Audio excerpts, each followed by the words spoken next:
வணக்கம், welcome to tasty தவா YouTube channel. இன்றைக்கி நம்ம சக்கரவள்ளி கிழங்கு வச்சு பேன் கேக் எப்படி செய்கிறதுன்னு பார்க்கலாம். ஸ்வீட் பேன் கேக்ஸ் ரொம்ப டேஸ்டியாக இருக்கும். ரொம்ப குயிக்காக பண்ணிடலாம் வித் லெஸ் இன்க்ரீடியன்ட்ஸ். வாங்க எப்படி செய்யலாம்னு பார்க்கலாம். ஃபஸ்ட்டு இதுக்கு 3 மீடியம் சைஸ் சக்கரவள்ளி கிழங்கு எடுத்துக்கலாம். இது இந்த மாதிரி ரவுண்டாக கட் பண்ணிவிட்டு தண்ணியில் போட்டு கழுவிக்கணும். சக்கரவள்ளி கிழங்கு is loaded with fibre and vitamin A, C rich and good for cut health. So நம்ம அடிக்கடி இது உணவில் சேர்த்துக்கிறது ரொம்ப நல்லது. இப்போ நம்ம இட்லி பாத்திரத்தில் நம்ம கழுவி வச்ச சக்கரவள்ளி கிழங்கை போட்டு நம்ம 20 நிமிஷம் நல்லா வேக வச்சு எடுத்துக்கணும். நம்ம செய்கிறது ஒரு 8 பேன் கேக்ஸ் நம்ம பாம் சைஸுக்கு கிடைக்கும். இப்போ நல்லா வெந்துருச்சு. கத்தி உள்ளே விட்டு பாருங்கள். இப்போ நல்லா ஸ்மூத்தாக உள்ளே போகுது. எடுத்து வச்சுட்டு ஆறுனதுக்கப்புறமா தோல் எடுத்துருங்க. அதுக்கப்புறம் தோல் எடுத்ததுக்கப்புறமா நல்லா மசிச்சுக்கணும். மேஷர் வச்சு நல்லா நைஸாக மசிச்சுக்கோங்க. இதில் ஒரு 4 to 5 எக்ஸ் எடுத்துக்கோங்க.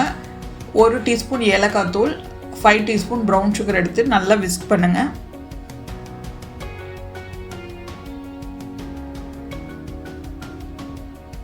நல்லா மிக்ஸ் ஆனதுக்கப்புறமா மசிச்சு வச்ச ஸ்வீட் பொட்டேட்டோ கூட நம்ம இதை சேர்த்துக்கலாம். சேர்த்துட்டு மெல்லமாக கலந்து கொடுங்க. பைண்டிங் ஏஜென்ட்டுக்கு தேவைப்பட்டுச்சுன்னா 2 to 3 டீஸ்பூன் கோதுமை மாவு சேர்த்துக்கோங்க. நல்லா மிக்ஸ் பண்ணுங்கள். எல்லாத்தையும் இந்தளவு கன்சிஸ்டன்சி இருக்கணும். ஒருவேளை நீங்கள் பண்ணுறது இன்னும் கொஞ்சம் திக்காக இருந்துச்சுன்னா ஒரு 2 to 3 டீஸ்பூன் அளவுக்கு மில்க் ஆட் பண்ணி லூஸ் பண்ணிக்கலாம். ஸோ கன்சிஸ்டன்சி இந்தளவுக்கு இருந்தால் கரெக்டாக இருக்கும். இதில் இன்னும் ஒரு 5 டீஸ்பூன் ப்ரௌன் சுகர் ஆட் பண்ணிக்கிறோம் ஃபார் ஸ்வீட்னஸ். நல்லா மிக்ஸ் பண்ணிக்கோங்க. இப்போ தோசைகள் காஞ்சிருச்சு. நெய் க்ரீஸ் பண்ணிக்கோங்க. சின்ன ஸ்பூன் எடுத்து இந்த மாதிரி சின்ன தோசையாக போட்டுடுங்க.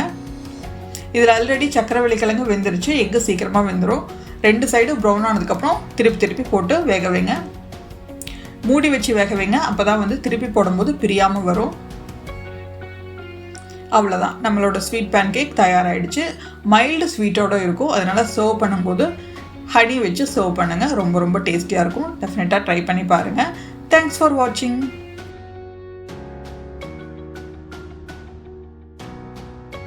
இந்த ரெசிபியை ட்ரை பண்ணி பாருங்க. பிடிச்சிருந்தா லைக் பண்ணுங்க, கமெண்ட் பண்ணுங்க, ஷேர் பண்ணுங்க, சப்ஸ்கிரைப் பண்ணுங்க. கூடவே பெல் ஐகானையும் கிளிக் பண்ணிருங்க. Thanks for watching.